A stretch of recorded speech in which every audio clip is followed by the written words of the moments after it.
ನಮಸ್ಕಾರ ಎಲ್ಲರಿಗೂ. ನೀವು ನೋಡ್ತಾ ಇದ್ದೀರಾ ನಳಪಾಕ ವಿತ್ ಸಚಿನ್, ನಮ್ಮ ಯೂಟ್ಯೂಬ್ ಚಾನೆಲ್. ಮನೇಲಿ ಹೆಂಡತಿ ಖುಷಿಯಾಗಿದ್ದರೆ ಹೋಳಿಗೆ ಊಟ ಗ್ಯಾರಂಟಿ, ಇಲ್ಲ ಅಂತಂದರೆ ತಿಳಿಸಾರು ಊಟನೇ ಗಟ್ಟಿ. ಅದಕ್ಕೆ ನಾವು ತಿಳಿ ಸಾರು ಮಾಡ್ಕೊಂಬರೋಣ. ಅಲ್ಲಲ್ಲ, ಅನ್ನದ ತಿಳಿಯ ಸಾರು ಮಾಡ್ಕೊಂಬರೋಣ.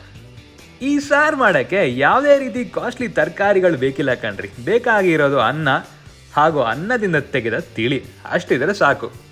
ಮತ್ತೆ ಆಗ್ತಾಳ ಹಾಗಾದರೆ ಬನ್ನಿ ಅನ್ನದ ತಿಳಿಸಾರು ಮಾಡ್ಕೊಂಬರೋಣ.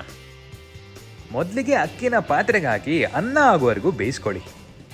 ಆಮೇಲೆ ಅನ್ನನ ಬಸಿಬೇಕು. ಬಸಿಯೋದು ಅಂತಂದರೆ ಅನ್ನ ಹಾಗೂ ತಿಳಿನ ಸಪ್ರೇಟ್ ಮಾಡಬೇಕು. ಯೂಶಲಿ ಒಂದು ಬಟ್ಟೆ ಕಟ್ಟಿ ತಿಳಿನ ಬೇರೆ ಮಾಡ್ತಾರೆ.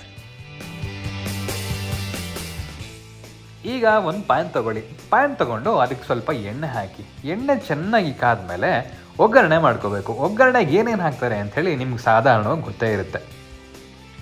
ಆದರೂ ಇರಲಿ ಬಿಡಿ, ಇನ್ನೊಂದ್ಸರಿ ಹೇಳ್ತೀನಿ. ಸ್ವಲ್ಪ ಸಾಸಿವೆ ತಗೊಂಡು ಕಾದ ಎಣ್ಣೆ ಮೇಲೆ ಹಾಕ್ತಾ ಇದ್ದೀನಿ. ಸಾಸಿವೆ ಹಾಕಿದ ಕೂಡಲೇ ಚಟಪಟ ಅನ್ನೋಕ್ಕೆ ಶುರುವಾಗುತ್ತೆ. ಸಾಸಿವೆ ಚಟಪಟ ಅಂತ ಹೇಳಿದ್ಮೇಲೆ ಸ್ವಲ್ಪ ಜೀರಿಗೆ ಹಾಕಿದ್ರೆ ಒಂದು ಪರಿಮಳ ಬರುತ್ತೆ. ಎಷ್ಟು ಚೆನ್ನಾಗಿರುತ್ತೆ ಅಂದರೆ ಆಹಾ. ಜೀರಿಗೆ ಹಾಕಿದ್ಮೇಲೆ ಹಾಗೆ ಲೈಟಾಗಿ ಫ್ರೈ ಮಾಡ್ಕೊತಾ ಇರಿ.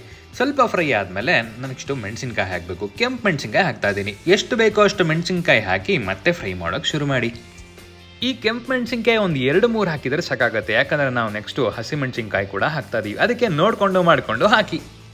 ಈ ಸಾರಿನ ವಿಶೇಷತೆ ಏನಪ್ಪ ಅಂತಂದರೆ ಇದಕ್ಕೆ ನಾವು ಸಾಂಬಾರು ಬಳ್ಳಿ ಸೊಪ್ಪು ಅಂದರೆ ದೊಡ್ಡ ಪಾತ್ರೆನೂ ಹಾಕ್ತಾ ಇದ್ದೀವಿ. ದೊಡ್ಡ ಪಾತ್ರೆನ ಸಣ್ಣದಾಗಿ ಹೆಚ್ಕೊಂಡು ಪ್ಯಾನ್ಗೆ ಹಾಕಿ ಮತ್ತೆ ಫ್ರೈ ಮಾಡ್ತಾ ಇದ್ದೀವಿ.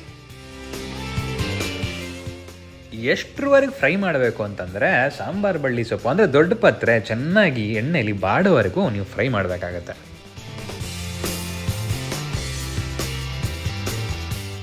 ಈಗ ಸ್ವಲ್ಪ ಹಸಿಮೆಣಸಿನ್ಕಾಯಿ ಹಾಕ್ತಾ ಇದ್ದೀನಿ. ಒಂದು 2-3 ಹಸಿಮೆಣಸಿನ್ಕಾಯಿ ಹಾಕಿದ್ರೆ ನಿಮ್ಗೆ ಒಳ್ಳೆ ಟೇಸ್ಟ್ ಬರುತ್ತೆ. ಹಸಿಮೆಣಸಿನ್ಕಾಯಿ ಹಾಕಿ ಮತ್ತೆ ಫ್ರೈ ಮಾಡಿ.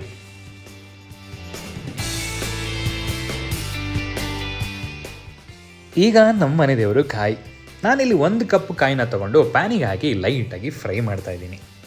ಈ ತೆಂಗಿನಕಾಯಲ್ಲಿ ರುಚಿ ಇಟ್ಟ ಭಗವಂತನಿಗೆ ದೊಡ್ಡ ನಮಸ್ಕಾರ. ಏನು ಟೇಸ್ಟು ಅಂತೀರಾ? ಕಾಯಿ ತಿಂದ್ರೂ ಟೇಸ್ಟು, ನೀರು ಕುಡಿದ್ರೂ ಟೇಸ್ಟು. ಅಬ್ಬಾ. ಕಾಯಿ ಹಾಕಿ ಫ್ರೈ ಆದಮೇಲೆ ಇದಿಷ್ಟು ಐಟಮ್ನ ಈಗಾಗಲೇ ಅನ್ನದ ತಿಳಿ ಸೈಡಿಗೆ ಇಟ್ಕೊಂಡಿದ್ದೀವಲ್ಲ ಅದಕ್ಕೆ ಹಾಕಿ ಮಿಕ್ಸ್ ಮಾಡಿ. ಮಿಕ್ಸ್ ಮಾಡೋದೇನೋ ಮಾಡ್ತೀರಿ, ಚೆನ್ನಾಗಿ ಮಿಕ್ಸ್ ಮಾಡಿ. ಯಾಕಂತಂದರೆ ಟೇಸ್ಟು ಇಡೀ ಸಾರಿಗೂ ಹರಡ್ಕೊಬೇಕು. ಅರೆ ಮತ್ತೆ ನೋಡಿ, ಅದೇ ತಪ್ಪು ಮಾಡ್ತಾ ಇದ್ದೀರಾ. ತಪ್ಪ ಏನು ಅಂತ ಕೇಳ್ತಿದ್ದೀರಾ? ಉಪ್ಪು.